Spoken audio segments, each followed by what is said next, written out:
welcome to another episode of Prophet FM. I am joined today by the returning Ben Jordan. How you doing, Ben? I'm awesome, man. Thank you so much for having me back. I'm excited. No problem. Glad you could come back, man. It's been a couple weeks. I've been getting destroyed in the real world. Yes, that's the real world problems. I know. It's been brutal. So, I'm glad we could take time to sit down and get this one out, man. Yeah, absolutely. Things have been going well for you on One Gimmick World. You had a couple of good interviews in the last couple of shows with some comic book guys, so I saw that. Things are going well for you, huh? Yeah, man. Frank's going to be coming back on so we can kind of get into his comic career. I've known Frank for so long that we hadn't had a lot of time to catch up, so it just turned into us like complaining about people being shitty for no reason. Awesome. That's the best conversations when you forget that you're recording and you're just having a conversation. That's when you put on the best radio, man. So that's the way to do it. You're doing it right. Well, sure. And I think I'd like to preface this episode by just repeating the fact that if you're just being shitty to people for no reason, you're a dick.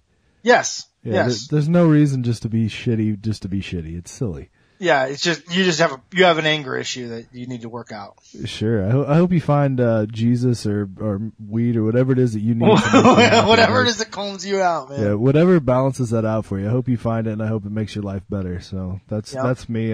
That's how I feel about shitty people. So I hear you. Anyway, so last time you were on, we wasted most of the time talking about wrestling. So let's not do that this time. Yeah, we're gonna skip stuff. that. And we're gonna get straight into aliens. So I know we mentioned you're a big Graham Hancock fan. Yes, sir. Yep. So and big follower of his. I've read his two books, Fingerprints and Magicians of the Gods, and I just went. It's backed up by what I feel are as good of scientific proof as we have available to us. I believe what he's laying out to be accurate. And you pointed me in the direction of Chariots of the Gods. And so then I went to the bookstore like a couple days after we recorded, and I've been on a big reading kick. So we have this bookstore, Hastings, where they have used books and new books kind of all mixed together. And I just kind of go hunting for cheap books that interest me. So I was there, but I was like, I came across it. Oh, Chariots of the Gods. This is the one that John told me about. Let me grab it. So I grabbed it, and it's not very long. That's the good thing about it is it's not very long. You can read it pretty quickly, and get the gist of what he's talking about. Right. And it's an easy read too. It's not like, he doesn't try to overcomplicate things. He just kind of gets down to brass tacks, and he keeps his wording simple and makes everything easy to follow. Yes. Now, I was actually turned on to Chariots of the Gods by Necro Butcher.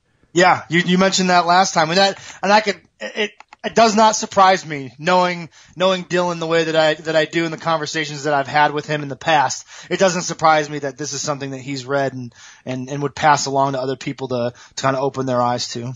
Sure, and I guess I hate to do it. I'm sorry, but he gave me the book on a trip to IWA Deep South. And my favorite memory of this entire trip is we met up with Ricochet and Chuck Taylor way before they were Ricochet and Chuck Taylor, you know what I mean? Yep. And we took them down there. I actually bet my entire payday to Mike Burns that they would be the match of the night. So luckily I was right. Was that before they wrestled in IWA? Yeah, that's the show that got them under Ian's radar or into. On Ian's radar, yeah. You see what I'm saying? Because I was there for their debut. It was in Plainfield, Indiana. I remember that when they debuted and I didn't know anything about either guy, and they opened the show for IWA Mid-South, and to see where both of those guys are now is fucking incredible. Sure, and well, my favorite part was, so we pull up to this gas station, and Necro Butcher's passed out in the car, and he's like in the back seat of this 2-door car, like just completely assed out. And we get out of the car, and Ricochet comes up to me, and we do all the niceties and whatnot. And he goes, hey, Brandon Prophet, can I ask you a question? And I said, yeah. And he goes, why do you have a Christmas tree in the back of your car? And I was like, dude, that's Necro Butcher, man. So he thought Necro Butcher was a Christmas tree. Oh, that's awesome. So. Tremendous. Could you imagine? I mean, obviously going back then, that's Ricochet when he's skinny, weird haircut, bad homemade gear. The only thing that was getting him booked was that he did a double moonsault. Everyone was into Chuck Taylor at that time. Like Chuck Taylor seemed to be the one of the two that was going to go on to bigger and better things.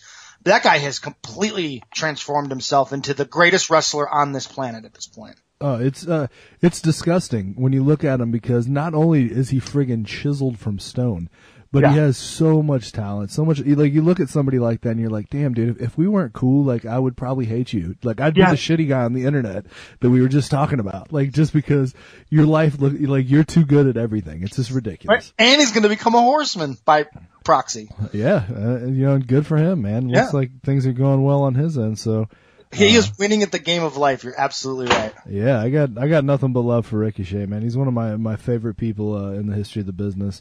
Absolutely. So aside from that, Chariots of the Gods. Yeah, Chariots of the Gods. So, anyway, now I did warn you going into this that Eric Von Daniken, he will reach a little bit from time to time, and I think that in a very, very close second to the message he's trying to convey is his desire to put himself over. Yes. Yeah. Very accurately described there. Here's what I will say about the book and his point of view. Is it plausible that what he is saying is accurate? Yes, it is plausible. And some of the dots that he connects, I think, connect in some way. But he makes some matter-of-fact kind of statements or just kind of assumptions that leaps. That's what I'm looking for. He takes some leaps that are just too much for me. Like, I'm willing to go so far with him, and then he gets up to an edge and I'm just like, I don't know. Like, I believe that there was a civilization. I don't know if they were rocket people from another planet. Well, let's kind of break down some of the ideas a little bit, but first and foremost, do you believe that there was travel? Because one of his big things is that people from Africa and people from South America, like, people were traveling back and forth, and that's why you see pyramid-like structures there. That's why you see pyramid-like structures all over the world, is that he believes that there was an interconnected society. Now, he believes aliens interconnected those societies, but do you believe that there was interconnected society back then? I think the evidence is overwhelming that yes, there is some entity, whatever that entity is. Maybe it's an extraterrestrial civilization. Maybe it's an ancient civilization of a species that inhabited this planet that no longer inhabits this planet. I can't put my finger on that, but yes, I think there is something that connected all these. There was an entity that traveled between all these different places across the earth, because there is too many of the same story, and they're described as white men with long white beards dressed in robes.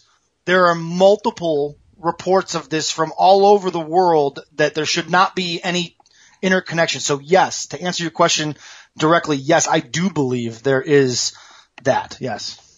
Well, and which kind of brings me to another part. I believe that he touches on this in Chariots of the Gods, but it might be from another book. Do you remember, does he talk about the Hopi Indians in that? That does not ring a bell. Okay. What the Hopi Indians state is they state that this is actually, like, I can't remember if it's the fourth or the fifth version of this world. That there has been, like, there has been civilizations that have been built up, and they have exceeded our technical marvels, our scientific marvels, and that they've just been these huge, like, massive societies, and that somehow they imploded on themselves for one reason or another, and the Earth basically, like, reset itself, and that we're on, like, the fourth, I believe it's the fourth version of this cycle. Now, these people also believe that the gods came from another planet. And that they guided early humanity and all that, and they actually have a map of the stars that leads directly to a planet that we didn't even know existed until recent times. But it's a literal diagram with, like, appropriate distance and stuff like that between. And where was this found? It belonged to the Hopi Indians. Okay. Interesting. See that? Yeah. I think there's still a lot of information yet to be found. You know, 1945, they found the Nag Hammadi scrolls, the books there, you know, and that changed a lot of what people believed for thousands of years previous to that, based on the information that came out in those books. And it was stumbled upon by a farmer who was, you know, moving some dirt, and came across a pot that had been buried in these manuscripts. These I don't know if I'm saying this right, papyrus paper was inside this thing. So I think there's discoveries yet to be made that will answer, and that's a discovery. That's not a coincidence. That's not a coincidence that the stars line up perfectly like that. There's no way. And for an ancient civilization like that, what we're picturing those people to have been, hunter-gatherer type people, they had to have gotten that knowledge from someone else carried on. But the records haven't been found to confirm that, because it's just, you know, that stuff doesn't survive. Well, and let me ask you this, man. What do you think about, you know, in reference to the Hopi Indians and some of Eric von Daniken's theories, what do you think about the possibility? Like, what do you think is more likely? Do you think that it's more likely that there were aliens, or do you think it's more likely that there was just this, like, ultra-civilized race of human-type beings that had this society that somehow, you know, eradicated themselves from existence, and we're telling pieces of stories that have been handed down? You know, you get what I'm trying to get at here? Yep, I know exactly. And I think it's kind of a cop-out to say it, but I think it's a combination, because I think they're both one and the same. It could be one and the same. It could be that civilization was an extraterrestrial, and they're out there, and they will come back later. Like, there is something to be said about the idea. You were talking about the different extinctions, and I think you're right. And as a matter of fact, I just bought a new book based on this. It's called The Sixth Extinction, and the theory in the book is that there have been 5 major extinctions, 5 major cataclysmic events on this planet that we can say with pretty good certainty actually happened, and that the 6th is in the process of happening. And this person contends that human beings themselves are actually going to be the cause of the next extinction. Like, before it was weather, you know, a giant block of ice, you know, a mile's worth of ice dropping on the planet immediately. That caused a cataclysmic event that wiped out entire species of animals and dinosaurs and probably human beings. We don't know. We don't know what existed before, because nothing can exist.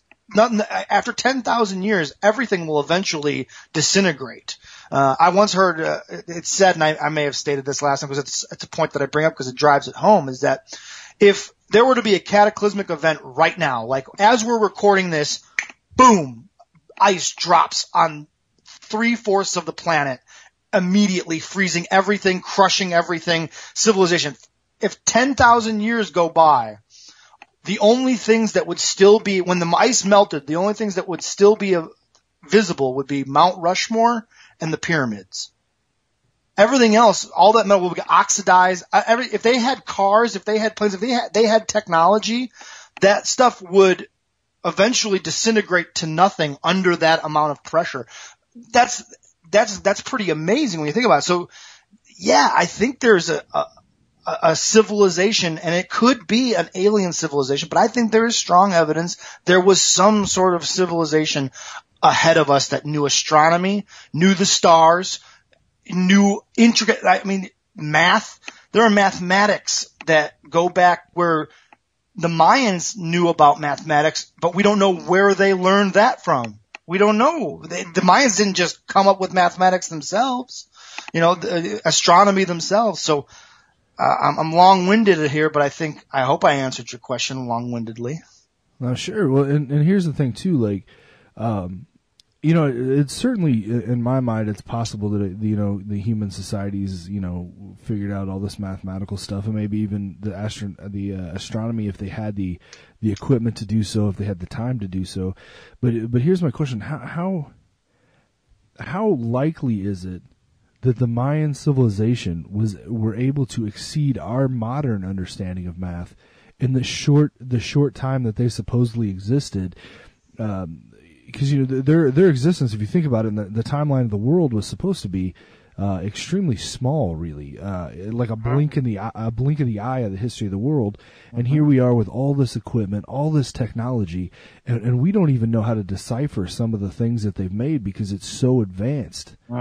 Yeah, that's the great question. There is no answer, and then you ask, well, why is there no answer? How can we find the answer? Well, the problem is the Spanish Inquisition. They literally destroyed all the libraries, all the documents of the Mayan civilization. They destroyed everything about it. So, unfortunately, we'll never know unless there are some hidden scrolls or hidden books or something to tell us it's hidden away that the Inquisition didn't get. You gotta hope that one of these days, and hopefully in our lifetime, it will be revealed, because that would be an awesome answer as to how did the Mayans have the information and the knowledge that they had, because it doesn't seem possible. You look at the structures that they made and this craftsmanship with which they were made. That's the thing that gets me above all else. That's the thing that makes me go, there was something more advanced, because when you hear, I have not seen them myself, but I'm going to Mexico actually next week, and I'm going on a trip to the Mayan ruins, to actually the last ones that you can actually touch and go up and see.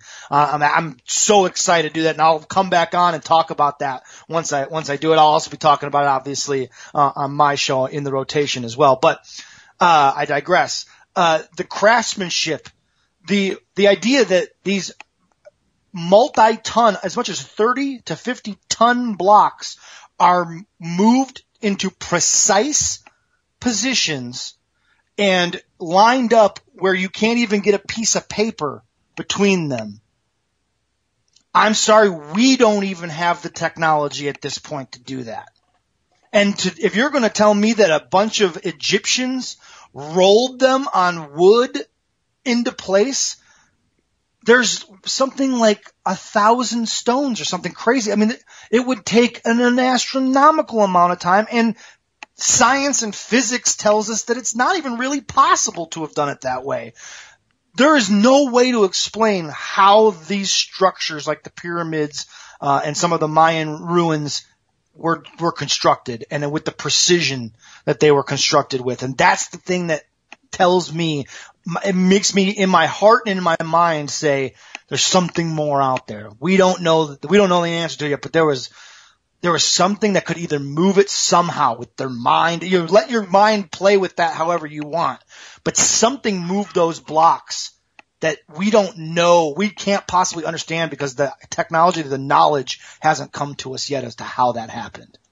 Well, let me ask you, since we're talking about the pyramids, have you ever heard the theory that the pyramids were actually like giant charging stations, like that it was like they were part of like an electrical network. They were like fueling stations for spaceships. Have you ever heard that before? Man, I think I've read it in one of the books, like in passing, that it was a theory that someone had. So I haven't spent much time in it, and it doesn't sound like a theory that I would spend a whole lot of time looking into. It sounds a little far-fetched, but I rule nothing out. Yeah, just, and I don't know necessarily that, I don't know. Again, I'm not going to say that it's not possible. But again, it's not something that I would necessarily believe in either. I just think that it's really like a fantastic theory, like of this worldwide global power network, like that was going through pyramids and things like that. But going back to Eric von Daniken, one of his theories is he does a lot of stuff with like hieroglyphics and cave paintings and Aztec paintings and temples, where he does a lot of stuff, which if you watch the Ancient Aliens show, you've seen a lot of that, because the guy with the crazy hair, the Greek guy, that's, like he worked for Eric von Daniken's magazine or whatever. So that's the guy that's in all the memes, right? With those aliens. Yeah, okay. with the balls of the wall. I wish I had the balls to wear my hair like that, just to say, fuck it, here I am. Fuck it, right? Yeah, it's like when John Tenta got half his head shaved, and he kept it like that for like 3 months. Like he had to go out and get the mail. Like his neighbors saw him like with half his head shaved. He was like, "This is who I am, man. This is what I've done with my life." I'm owning it. And you got to respect that, but.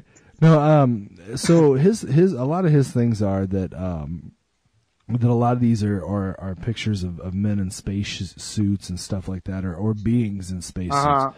I'm going to tell you this, like, I believe that that's a definite possibility. I cannot discount it. I don't know that I'm ready to jump on board with it, but I'm not ready to dismiss it outright either. But I'm going to tell you this too. I'm going to kind of get in the Bible for a second, but sure. If you've ever read the Book of Revelations, I'm sure somebody out there who listens maybe has at least skimmed through it once.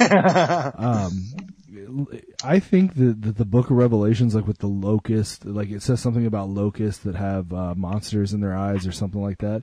It totally sounds like it could be like helicopters with helicopter pilots driving them, because the helicopter kind of looks like a locust, and the pilot in there kind of would look like a monster with his helmet on and stuff. So, and again, these aren't my theories; these are theories that I've read elsewhere. But I could totally see how somebody who had no ability to comprehend what they were looking at would turn these into animal-headed gods and stuff.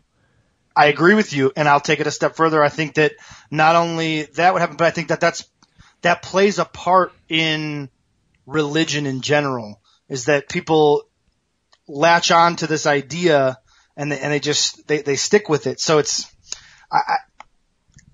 I'm not ready to jump on board that they were space aliens. But I can't deny it either, because some of it does. Like if you look at it, it does look like a guy that might be riding in a rocket, a little bit. So sure. Well, and if you look at all these ancient paintings, and man, I wish if I would have realized I was going to start talking about other paintings, I would have done a little research just to make sure I could name. But like, there's paintings of the Vatican City that with like spaceships in the air. There's pictures of the people painted in India that have spaceships, and I mean they're clearly like ships being driven by people in the air, which again to me alludes to one of two things: either aliens, and this is where I get the crazy here, or that these societies had technology far beyond what we thought they had, and somehow we lost track that they had it. I think one of those two things is the answer. I think that's the conclusion after the amount of research and reading that I've done and the sources that I've looked into and trust enough.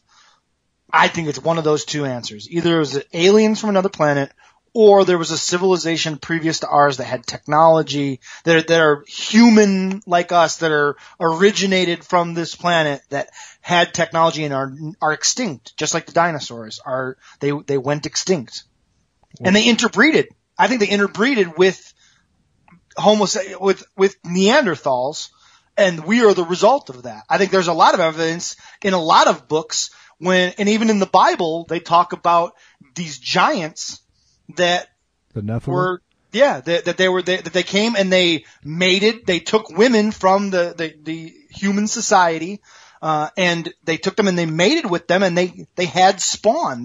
This is in not only just the Bible, but in a number of different religions books, that there was this society or this being of people, and they referred to them as giants, which you can imagine if it's 8 foot tall people, or whatever, you know what I mean? Like that, they could look like giants to someone they could be called giants by someone who's 5'6", So, sure.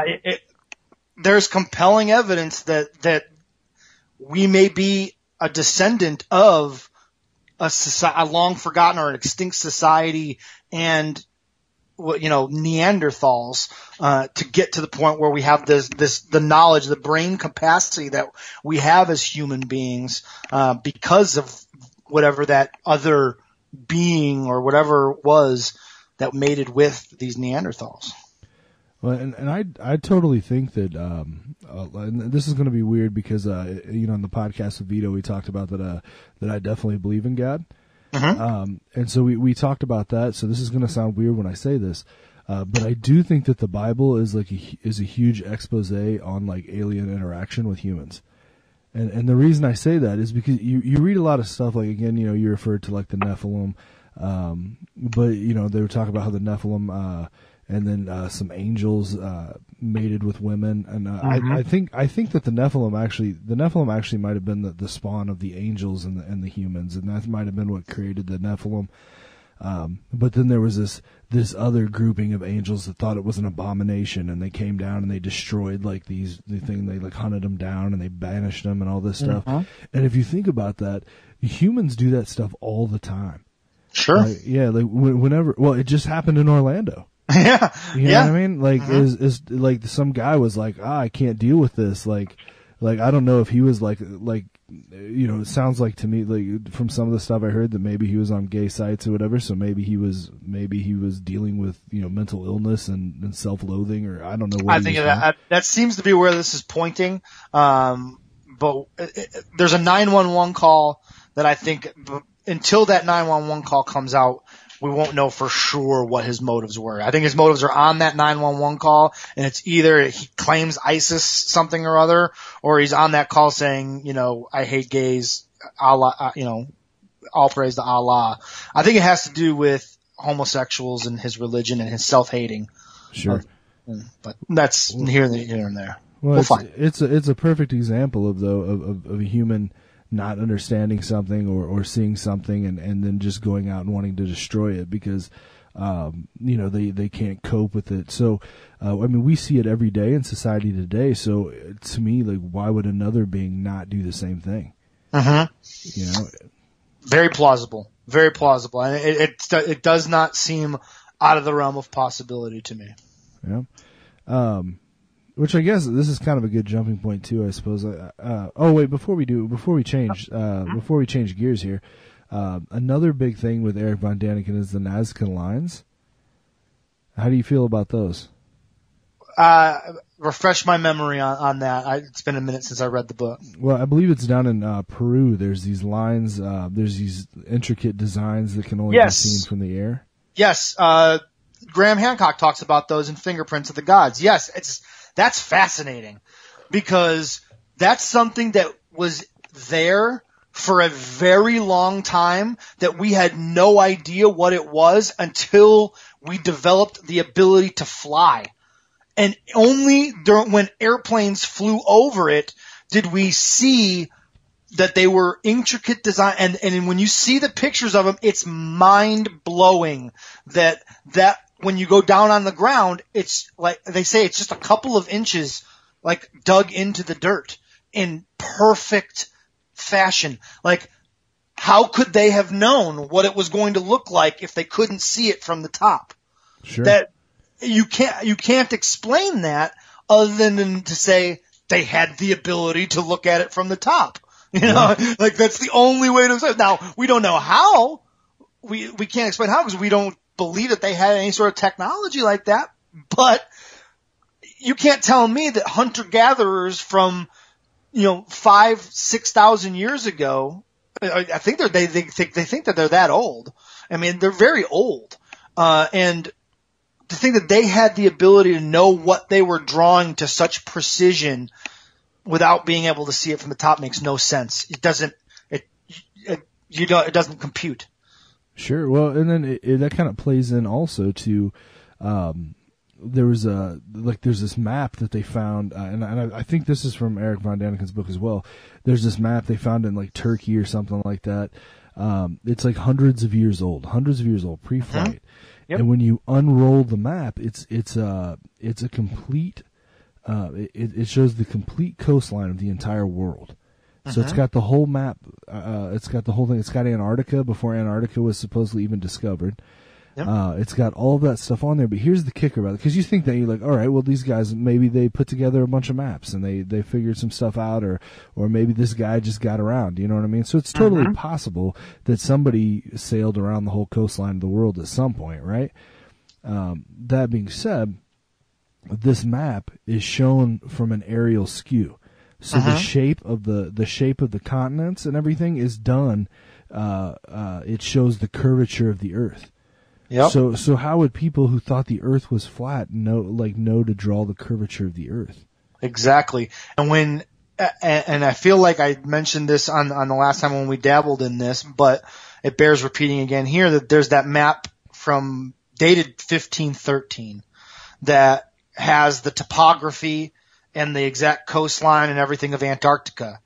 And at that point, in 1513, Antarctica had been under ice for thousands upon thousands of years.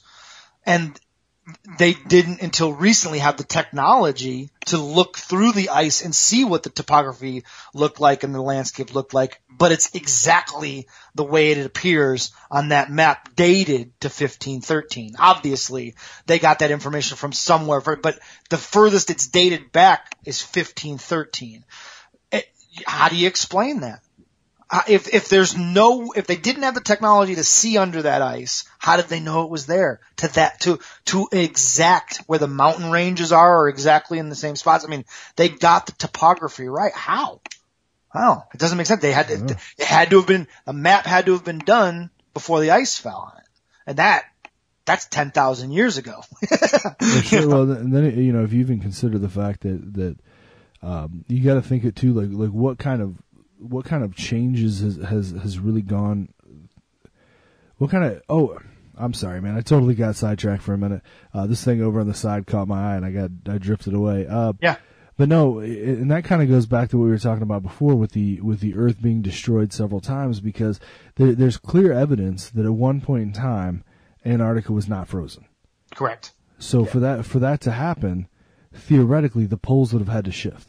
Yes. If the poles shifted today, it is very reasonable to believe that society as we know it would end. Absolutely. You are 100% right. Yeah. We are a snap of a finger away from, like we talked about, having ice. It happened before. Sure. Well, and just a slight shift, like 15, 20 degrees would electricity gone. Yep. Like the solar radiation would completely change like how it affects the Earth. Like the tectonic plates, like all of these things would totally change and alter, and it would devastate the Earth as we know it. Now, does that mean everybody would die? No, probably not. I don't know. Probably a lot of people would, but I mean, there's a lot of people out there that live in jungles and stuff that would not even probably notice any real difference to their day to day. Correct. But like civilized society would change, and we would remember it. Me and you, we would remember it if we survived. Our kids would remember it, but their kids would never even know. They wouldn't know. We would be telling them these stories about these airplanes and these automobiles and the internet and these huge buildings that are ruins now. And we would be telling them all these stories. Yeah, football and baseball. Yeah, and to them, this would all be fairy tales, or it would all be the gods or whatever. You know what I'm saying?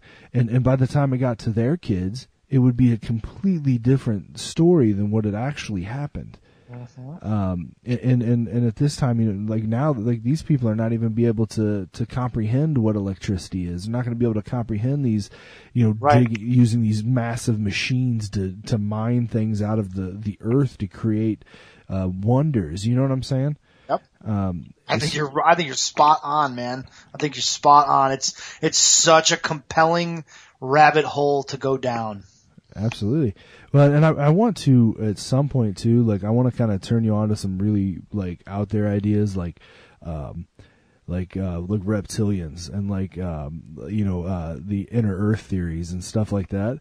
Because I think that inner Earth is super fascinating. I think that it's maybe. I mean, I think it's a reach, but I think scientifically we don't really know what's at the center of the Earth. We don't really know. You know, like it's possible that there is a core down there that burns and lights up a whole reverse Earth. You know what I'm saying? Yeah. And maybe those people think that they're part of some huge universe too. I mean, who knows? But we'll get in more to stuff like that. But like moon bases and I mean, I think that there's clear. That's pretty far out there for me, man. I don't know, but I'll give anything a shot. I'm gonna link you to some videos. Like, I think that there's clear videos evidence. Is way better because I don't know that I commit to a book about that kind of stuff, but I'll watch a video. Well, it actually there's a bunch of videos out there that actually show pictures and like graphs and like angle charts and like stuff like as to how like there's literally like and I'm telling you, man, I believe that this might be the truth, man. There's a smokestack on the moon that's some ridiculous, like 300 feet in the air. Come on. It goes straight. I'm going to link you to this, man. All right. Now see, I love when I come on this show because you leave me with something to go back to, and now I have a reason to come back, and we'll talk about that next time. Yeah. I love this. Maybe you'll watch it and you'll be like, complete bullshit. But, I will give you my honest opinion. I promise you that. Well, and there's evidence that there, I'll link you to some videos that show evidence that there's structures with life and smoke coming out of them, like smokestacks and industrial things, on Mars. Dude, I hope that's true. Like, I want that to be true. I'm gonna go into it with a very open mind because I would love for that to be true.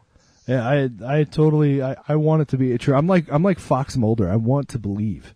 Yeah. You know what I mean? I want to believe it all. Listen, man, I am agnostic.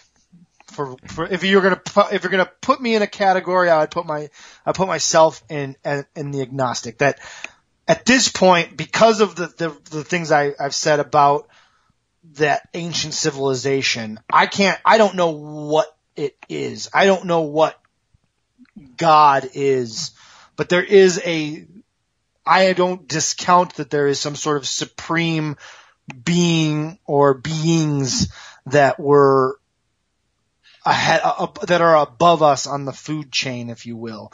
I'm open to any idea. I would love for that to be the case, man. If Jesus is real, I just want to see him. And if he's real, then I'm all in on Jesus. I'm one of those people that I gotta see it. I don't take leaps of faith. Well, you know, I believe in, you said you're agnostic. I believe in, gnosis. So I'm agnostic. You see what I'm saying? My thing, oh, there you go. The Gnostic Gospels. You know what I'm talking about. I'm reading about it right now. I'm about, let's see, 32 pages in. Dude, do this. Go and buy, or download or read whatever. Go to the library. Get a copy of the Book of Enoch. Okay. It's crazy because there was a point in time when that was the most holy of holy books, and for some reason it's not in the Bible, right? But it also, in great detail, describes Enoch's transcendence into a space vessel, and his trek across the universe and back. It's crazy, man. But he was looked at. I mean, they talk about him in the Bible about how he's like one of the few people that never died on Earth. He just was taken by God, like whole body and everything, and witness of like thousands of people saw this happen. Interesting. But and so I believe in gnosis, and I believe that, for instance, like for me, it doesn't matter if any of the stuff is true. Like if it literally happened. To me, the moral of the story is correct, and to me, like the relationship with what you believe God is, like, because you can't fathom. Like, anybody who tells you they know what God is an idiot. Like you cannot fathom. Like your stupid human mind cannot fathom like a creature of that magnitude. You know what I'm saying? Sure. Like if God could literally, whether you believe he literally could speak into existence or if that's a metaphor or whatever, if he could just do that, like we don't even, like you can't comprehend that. You know what I'm saying? So my thing is like there's this constant battle to be a better person and to learn more. So like my understanding and my belief system is going to change on a daily basis because tomorrow I know something about the world that I didn't know today. And that's going to shape who I am. Like, because there was a point in time like when I didn't even believe in God. Sure. You know what I'm saying? And I'm not trying Me to too. Like I was an atheist. You know, you're if you believe in God, you are stupid. I was that person for a while too. Sure, and you know, again, I'm not trying to tell anybody that they're wrong or that they should feel anyway. Like, but what I'm telling you is, like, to me, like it's a constant growth, and I think that there's knowledge to be found in this, like with the aliens, with the Gnostic Gospels, with the Bible, with the Torah, with all that. There's knowledge in there that's true, whether or not the story is true. There's knowledge in there that's true, and what you do with it is between you and whatever you believe. You know what I'm saying? Yep. I'll take it. I'll take a kind of a little bit of a veer off on that, but I believe ultimately that you are your own God. Like when the person that you in your head think you answer to is really yourself. You're the one that holds yourself accountable. You're the one that knows what you're doing is right or wrong. All the things that you put on God to be watching over you, it's really just yourself and your mind, whether or not you're willing to listen to that or not is really what it comes down to. But you are your own God ultimately, because we only have this one existence that we know for sure. Sure. For me, it's just, all I know is that today is real. This is as real as I can imagine to be. And maybe we're in the Matrix and we're all asleep and this is just in our minds. Sure. Sometimes I lay in bed at night and think, maybe I am just asleep and I have invented all these people around me and my friends are the way that they are because that's what I want them to be in my mind. And, weird shit like that, like I think about that stuff, like, and I don't discount that could be the case, because I believe that all I'm promised is this life. I can't worry about what's going to happen when I die. And I certainly don't live my life in fear of what may or may not happen when I die. That's just how I look at faith. Faith is a guidebook for people that need a guide on how to be good to other people. And some people don't need that guidebook. They just know, or they just learn, or they seek out the knowledge and they find out for themselves. We're all human beings, regardless of religion, color, anything. We all are. The one thing we all have in common is that we're human beings. And if we just all treated each other as human beings, other human beings, and everyone has the same basic rights, regardless of what your religion is, like that's when society takes that next step, is when we all just go, wait a minute, hold on. We're all human beings here. Let's just live this life and not kill everyone because they don't believe in the same story you believe in. It's weird. It's fucked up like that. Sure. Well, and that kind of leads well into the next point of conversation. I know we talked before, and you said that you thought it'd be interesting to do a little political conversation. Sure. Because I'm from Texas. Like I was born in Houston. Yeah. And I'm very much a proud Texan. Yeah. And I very much believe in a lot of Southern values and things like that.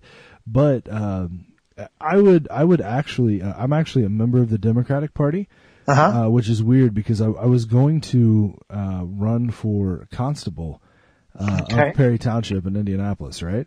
Okay. I actually got booted. I think that I got booted because I posted pro-Republican and pro-Libertarian stuff. Okay. Of course, they did not say that, but they told me I didn't have to go to slating, and that I was the only person running, so I didn't have to go to slating. So when I didn't go to slating and I didn't get slated as the candidate, it put them into the position of being able to appoint a candidate, which wasn't me. You see what I'm saying? So I defended a local judge who made a very unpopular decision here. As it relates to a case involving like rape and all that stuff. Oh wow! And my response was, I've worked with this judge for a long time, and I'm telling you this, like I know that this judge is a good man. I know that he runs his court as fair, like his court is fair. He holds people accountable, and I don't know why he made the decision that he made, but I do know that judge is legitimately a good man, and his court is legitimately one of the best run, if not the best run courts in our entire county. So I'm not going to go on and bash him about something that I don't know. Like, I don't know why he made that decision. He doesn't have to ask me because, it doesn't matter what I think. Right. You know what I mean? So whatever decision he made that decision because he had to. Right. Yeah. He thought that was the right decision. He thought that when his job is to call it as he sees it. Right. Well, ultimately, that's what we're asking him to do. You're the judge. That's what a judge's job is two people have a disagreement. They go to one person. They say, you pick which side you think is the one that's right and the one that's wrong. And for whatever reason you make those decisions, Well, and then he got a lot of heat for saying, that he hoped that this lady could one day forgive her husband who did all this horrible stuff to her. And that she could move past it. And so for some reason, like, people were so up in arms about that. They were like, how dare you say that she should get over it? No. She said that he hopes that she can move past it. You see what I'm saying? There's a difference there. He's not saying, bitch, get over it. That's not what he's saying. What he's saying was like, man, this is horrible. I hope that one day you can find it in your heart to forgive this man, because if you hate this man, it's going to hurt you. Right. You know what I'm saying? Like, is it along the lines, and I don't know if you don't want to get into details or you can't get into details, is it along the lines of this case that just recently happened, this Brock Turner case, where this judge gave a very light sentence to a rapist? It was a little more stern than that. Like, he had a long, so I guess this guy had been, he'd been drugging his wife and making videos of him having sex with her. Oh, wow. Okay. So she found out about it, and the punishment was something with house arrest, and so on and so forth. And keep in mind, in Marion County, in Indianapolis where I live, if you're a level 6 felony, you automatically get house arrest. You're not going to jail. You see what I'm saying? Like, so you can commit felonies and you're not going to jail, because like our jail problem is insane. People come here from Chicago to commit crimes, and they will tell you that they did this because they know that they're not going to get in real trouble for it. What? Yes, it's insane. Like, I literally have guys. Well, maybe I shouldn't get into that part. Let's skip that. But I have seen guys come through that have been arrested. I've seen a guy that got arrested 5 times for murder. They were no files. There were no files, but he was on for serious violent felon with a handgun after he'd been arrested 5 times, and he was sent to house arrest. So you see what I'm saying? And I'm telling you right now. Holy shit, dude, you just blew my fucking mind. Let me tell you this, dude. There are people with reckless homicide, with murder counts, that are on house arrest in Marion County in Indiana. Oh, wow. And the thing that like will really blow your mind about it, like, this guy was by far one of the best people that I've ever dealt with. Like, he was, because he was too smart.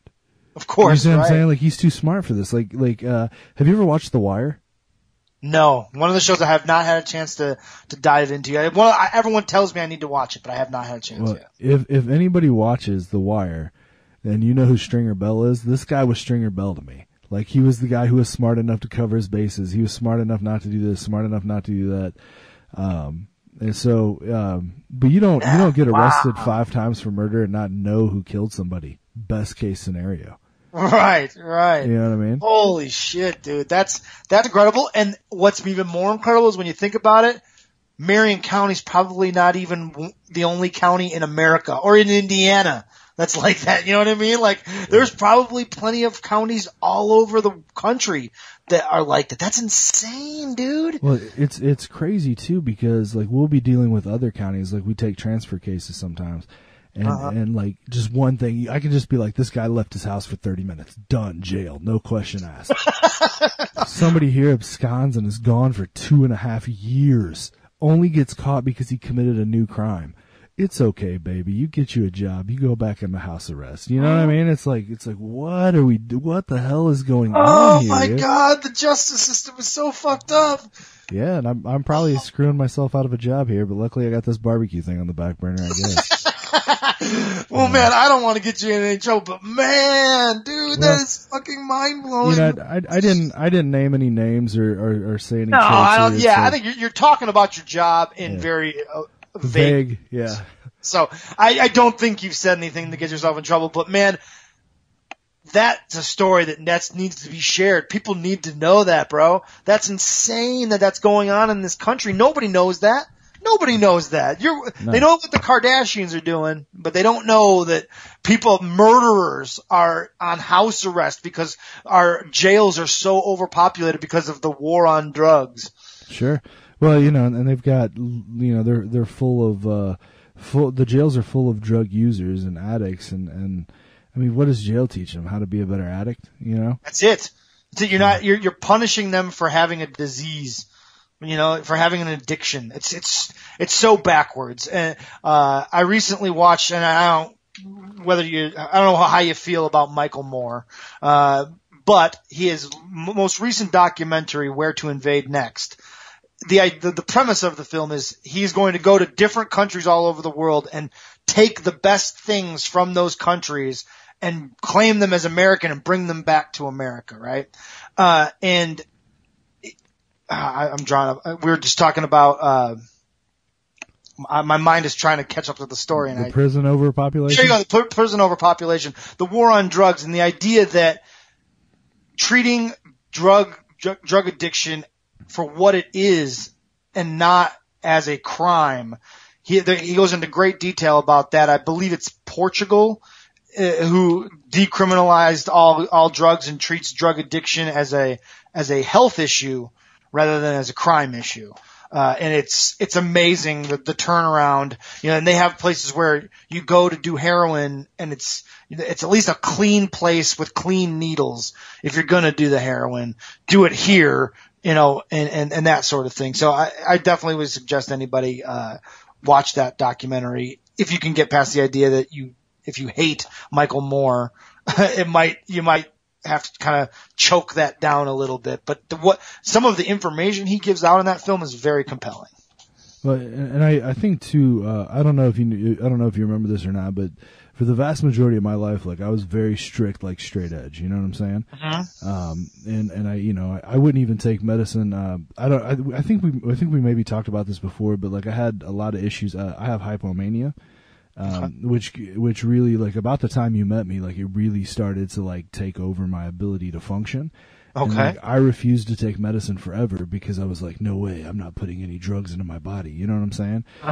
Which is completely retarded because I was miserable and everybody around me was suffering. Like, right, you're just torturing yourself for this ideal. Well, and I don't know if you remember, man, but I was like super erratic. Like, I did like weird stuff all the time, and like 1 minute I was cool, and the next minute I was like, everybody's a son of a bitch. You know what I'm saying? Like, I wasn't healthy. I mean, I mean, let's be honest, whether you like deathmatch wrestling or not, like I was wrestling, I jumped off the top rope. I was hurt. I was legitimately hurt, and I still jumped off the top rope into a board full of razor blades. That's not normal. Like, there's something wrong with that. You know what I'm saying? Yes. So, and I can admit that about myself now, but back then I was like, no, I'm living the dream. I'm going to be Mick Foley. Like, I'm going to be rich. And, like, crowds are going to love me, and I'm going to be this and that. And then I quit wrestling, and nobody cared about me. Yeah. You know what I'm saying? I was the bad guy for getting pissed that I got paid $43 to wrestle in razor blades. Yeah. You know what I'm saying? But anyway, that's neither here nor there. I would decriminalize, if it was up to me, like, I would decriminalize all drugs. Absolutely. I wouldn't use them, and I would tax the shit out of them, and then I would use that tax money to teach kids what's going to happen to you. And you know what? I would use that money to give people free health care. But I would not give people, like, if you're like shooting up with heroin, like, then you roll the dice on that. That's on you. You know what I'm saying? I'm not going to have the taxpayers pay for that. But I mean, I guess if the money comes from buying heroin, then I guess it is what it is. You just paid for your health care, Exactly. But so there's that to be said too. I mean, ultimately, you can't just say you're an addict, you're on your own, because that's not going to help the problem either. I kind of just walked myself through a contradiction right there. Like I was like, I'd tell them there. I'm like, wait, but I mean, I guess they paid for their own health care. So sometimes when you're processing it in your head, you get to a conclusion. Sure. But, if I was in charge though, dude, nobody would be happy because it would be very Game of Thrones. Like, I'm just telling you, like, we'd be lobbing heads off. I'd be like, all right, fuck it, your head's gone. Right. Yeah. I mean, it's easy. Listen, man, it's not popular to say, and it sounds weird to say it, but man, population control, there's something to be said about it. It's necessary ultimately for society to continue to function, because at the rate that we are populating this planet, we're creating more people than this planet could possibly sustain, and it's only getting worse and worse and worse. Population control, like, if I were in charge, like, you would have to, like, get it cleared before you could breed. Like, you need to pass a test. You need to go before a board. You need to have a fucking fake baby and take care of it and monitor. And we get to monitor. Like, I'm gonna have some strict ass rules if you're gonna bring a fucking child onto this planet. Otherwise, abortions for everyone. Do you know what I would show name, by the way. Abortions for everyone. This will be our first show name. We've never had a show name before. So there it is. Abortions for everyone.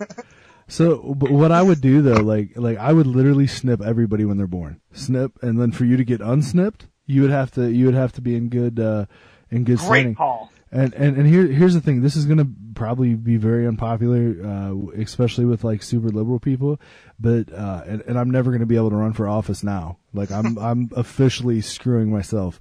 But I would not allow people that have genetic issues.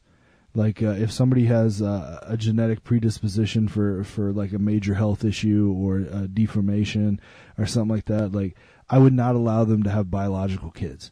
Interesting. Now, let me ask you this: where's the line? Because there's a line. What's the disease that where's the cutoff line where it's like, okay, you have that, I can't let you. But if you so where's your line?